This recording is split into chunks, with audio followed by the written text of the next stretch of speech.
Welcome back to Shwetik classes. आज हम aggregate demand and related concept chapter करेंगे।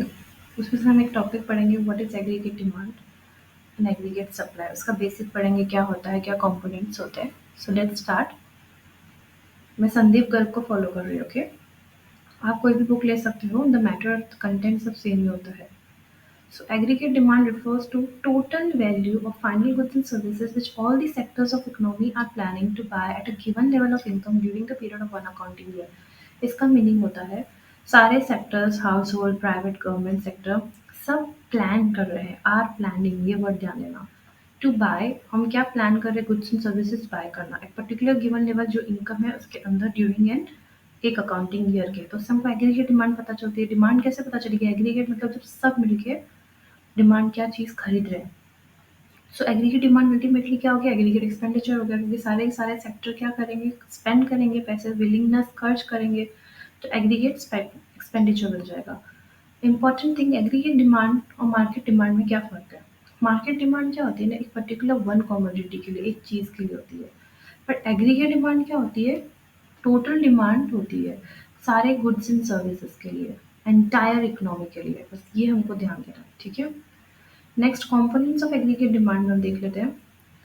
The private household consumption expenditure, इसको हम बोलेंगे सी, खर्चा, कंजम्पशन। तो it refers to total expenditure incurred by, जो भी हाउस होल्ड खर्चा करते हैं गुड्स में या सर्विसेज में ड्यूरिंग एन अकाउंटिंग ईयर में। Generally consumption expenditure directly influence किससे? Disposable income. डिस्पोजेबल इनकम पहले क्या होती है? वो इनकम जो आपके पास ऐसा पैसा पड़ा है जो आप खर्च करोगे, जो आप सेव करोगे, तो डिस्पोजेबल इनकम इसको बोलते हैं। तो ज़्यादा पैसा होगा तो ज़्यादा कंज़म्पशन होगा, कम पैसा होगा तो कम कंज़म्पशन होगा। मेरे पास ज़्यादा पैसे पड़े हैं तो मैं सोचूँगी मैं ये भी लूँ तो ज़्यादा कंज़म्पशन होगा, कम होगा तो मैं नहीं लूँगी। इन्वेस्टमेंट एक्सपेंडिचर क्या होता है? It refers to total expenditure incurred by all the private firms जो खर्चा करती है कैपिटल गुड्स को बनाने में, लेने में। इट इंक्लूड्स एडिशन, क्योंकि उनको अपने क्या होता है ना, फिजिकल एसेट्स जो है, फिजिकल कैपिटल एसेट्स, उसको एडिशन मतलब उसको बढ़ाना, मशीनरी, इक्विपमेंट, बिल्डिंग। जब इनके पास ये चीज़ होगी तो प्रोडक्शन करेंगे ना।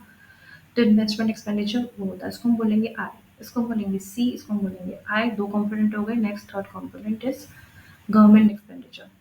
It refers to total expenditure जो गवर्नमेंट खर्चा करती है कंज्यूमर गुड्स पे, जो हमारे कंज्यूमर गुड्स हो गए, कैपिटल गुड्स हो गए, to satisfy the common needs of economy. It means government incurred consumption expenditure भी करती है और इन्वेस्टमेंट भी करती है, गवर्नमेंट दोनों कर रही है।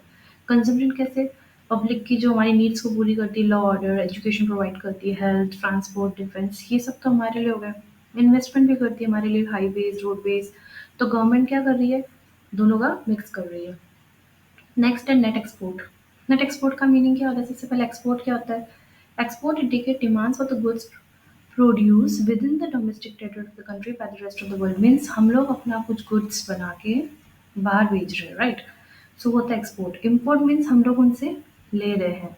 Import refers to demand of a resident of the country for the goods that has been produce abroad, जो बना बाहर है और यहाँ आ रहा है। एक्सपोर्ट मतलब हम भेज रहे हैं, एक्सपोर्ट। सो इन दोनों का डिफरेंस होता है नेट एक्सपोर्ट। अब हम मैक्रो इकोनॉमिक्स में जाके टॉपिक पढ़ेंगे आगे, तो हमारे इम्पोर्टेंट फिलहाल टू सेक्टर मॉडल है, that is consumption and investment. चारों कंपोनेंट्स हमने देख लिए। C means private consumption expenditure, I investment, government expenditure and last net export. और हम आपके कोर्स के अकॉर्डिंग टू सेक्टर मॉडल करेंगे। सो इवन दो चार कंपोनेंट्स है, बट हम ये मान के चलेंगे कि हमारे अभी सिर्फ दो कंपोनेंट्स यूज हो रहे हैं एग्रीगेट डिमांड पढ़ने के लिए। ओके, सो जब दो कंपोनेंट यूज हो रहे हैं तो हम देख सकते हैं ये हमारा डायग्राम है एग्रीगेट डिमांड का। इनकम दी हुई है आपको 0, 100, 200, इस तरीके से इनकम बढ़ रही है। अब मैंने क्या बताया, इनकम बढ़ेगी तो कंजप्शन भी क्या होगा? बढ़ेगा। इन्वेस्टमेंट हम मानेंगे ऑटोनोमस फिक्स है, एक बार जो इन्वेस्टमेंट करा एंड तक वही चलेगा, 20 तो फिक्स चलेगा। एग्रीगेट डिमांड क्या होगा? सी प्लस आई, इनका टोटल। तो आपकी डिमांड भी देखो बढ़ती जा रही है जैसे जैसे इनकम बढ़ रही है। सो एडी का मीनिंग, एडी कैसे निकला? C plus I. So as stated before, AD is to be function of only consumption, demand and investment. तो ये आपका एडी बन गया सी प्लस आई। एडी के कब हो गया? क्योंकि बढ़ता जा रहा है, सो अपवर्ड मूविंग है। ओके, जब आप डायग्राम करोगे मार्क अच्छे से करना है। ये Y axis, X axis 0, aggregate demand and income नीचे आ गई है। So let's see the next one. Okay, sorry हम थोड़ा ऊपर आ गए थे, एक second, let me just go to the back. Okay, next is आपका है पॉजिटिव कंजम्पशन का मीनिंग होता है व्हेन इनकम इज जीरो। अब आपने देखा इसमें जैसे आपकी इनकम जीरो थी, कुछ पैसा नहीं था, तो भी कंजम्पशन तो होगा। क्यों होगा? बेसिक नीड खाओगे पियोगे तो सही, तो कंजम्पशन अल्टीमेटली नेगेटिव हो जाएगा। कोई सेविंग से निकलता है, कहीं से लोन लेके वट एवर, पर कंजम्पशन रहेगा। तो उसको हम बोलते हैं ऑटोनोमस कंजम्पशन, जिसको बोलेंगे C bar. So there is some minimum level of consumption even when income is zero. It क्यों होता है कभी पूछे? Because certain basic goods and services हमको चाहिए, भले इनकम हो या नहीं हो। सो इसलिए ये हमेशा सी बार मीन्स नेगेटिव रहता है। सो कंजम्पशन 40 है, भले इनकम जीरो था, पर कंजम्पशन तो हो रहा था, इसलिए हमारा ऊपर से स्टार्ट हुआ है, ओरिजिन से स्टार्ट नहीं हो सकता, ये ध्यान देना है आपको। क्लियर? तो उसको हम बोलते हैं ऑटोनोमस कंजम्पशन। ऑटोनोमस कंजम्पशन आपके 1 मार्क्स में आ जाए या कैसे भी आ जाए, तो आपको पता होना चाहिए। ऑटोनोमस कंजम्पशन सी बार से डिनोट होता है। इसका मतलब होता है आपका मिनिमम लेवल ऑफ कंजम्पशन होना ही चाहिए फॉर सर्वाइवल, भले जीरो लेवल ऑफ इनकम हो। आइदर यहाँ अपनी पास सेविंग से लोगे या अपना कुछ एसेट्स बेच दोगे, लोन लोगे, पर खाओगे पियोगे तो सही। नेक्स्ट है स्लोप ऑफ कंजम्पशन कर्व। कैसे जाता है? अपवर्ड ही जाता है। क्यों? जैसे जैसे इनकम बढ़ रही है तो कंजम्पशन भी बढ़ रहा है, तो स्लोप कैसे जाएगा? पॉजिटिव, तो अपवर्ड ही जाएगा। अगर इनकम कम होगी तो कंजम्पशन भी कम होगा, तो ये इस तरीके से अपवर्ड जाता है कंजम्पशन का। Okay. Next slope of autonomous investment, वो क्या रहेगा? फिक्स रहेगा। सो ये पैरेलल टू एक्स एक्सेस हो जाएगा। मैंने क्या बताया, भले इनकम बढ़ेगी बट आपका ऑटोनोमस इन्वेस्टमेंट हम मान के चलेंगे फिक्स रहेगा। सो ये पैरेलल टू एक्स एक्सेस रहेगा। सिर्फ एक बार आप ये समझ जाओगे ना, अपनी मर्जी से पॉइंट्स लिख सकते हो, डायग्राम समझ जाओगे तो। Starting point of AD curve C plus I का होता है, तो एडी कर्व तो ऑब्वियसली ओरिजिन से स्टार्ट नहीं होगा। ओरिजिन मीन जीरो से। क्यों नहीं होगा? क्योंकि आपका ऑटोनोमस कंजम्पशन ही जीरो से स्टार्ट नहीं होता है, तो इसलिए आपका एडी कर्व कहाँ से होगा? सी प्लस आई से होगा। अब आप इस डायग्राम पे देखो, आपका एडी कर्व ऊपर से स्टार्ट हो रहा है, ना कि ओरिजिन से हो रहा है, क्योंकि ऑलरेडी कंजम्पशन के बाद ही आएगा आपका वो। Is it clear? Investment and consumption के बाद। तो slope of AD curve, AD curve as a positive slope, इसका मीनिंग होता है इनकम इंक्रीजेस तो कर्व खर्चा भी बढ़ेगा। जैसे ज़्यादा पैसा आता है वैसे खर्चा करते हैं। सो सिंपल एग्रीगेट डिमांड और खर्चे का कैसा रिलेशन है? पॉजिटिव हो गया एक तरफ से। नेक्स्ट हो गया सप्लाई। अब हमारा अगला टॉपिक है एग्रीगेट सप्लाई क्या होता है। Let's see that one. Okay, aggregate supply के कंपोनेंट्स क्या है और एग्रीगेट सप्लाई क्या है, हमने ये तो अच्छे से देख लिया डिमांड क्या है।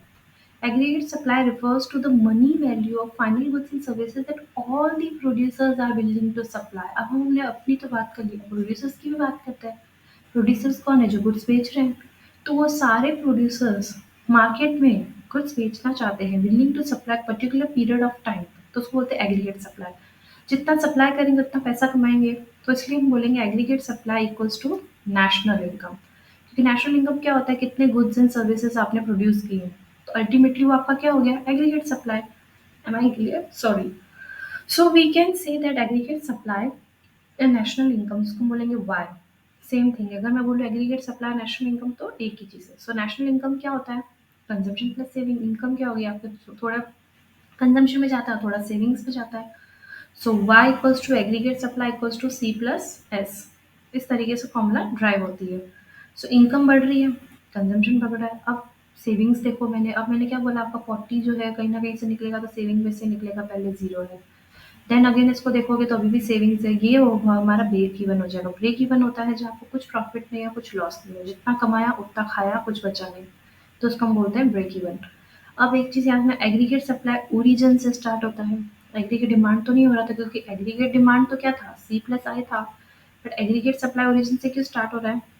क्योंकि आपकी इनकम भी पहली बात तो जीरो है, तो एग्रीगेट सप्लाई क्या होता है? इनकम होता है। Is it clear? So income is represented on x axis, ये तो बताया कि इनकम एक्स एक्सिस पे है, वाई एक्सिस पे क्या है। डायग्राम अच्छे से लेवल करने हैं आपको, ये सब मिस्टेक्स नहीं करनी है। और इस डायग्राम को हम बोलते हैं 45 डिग्री।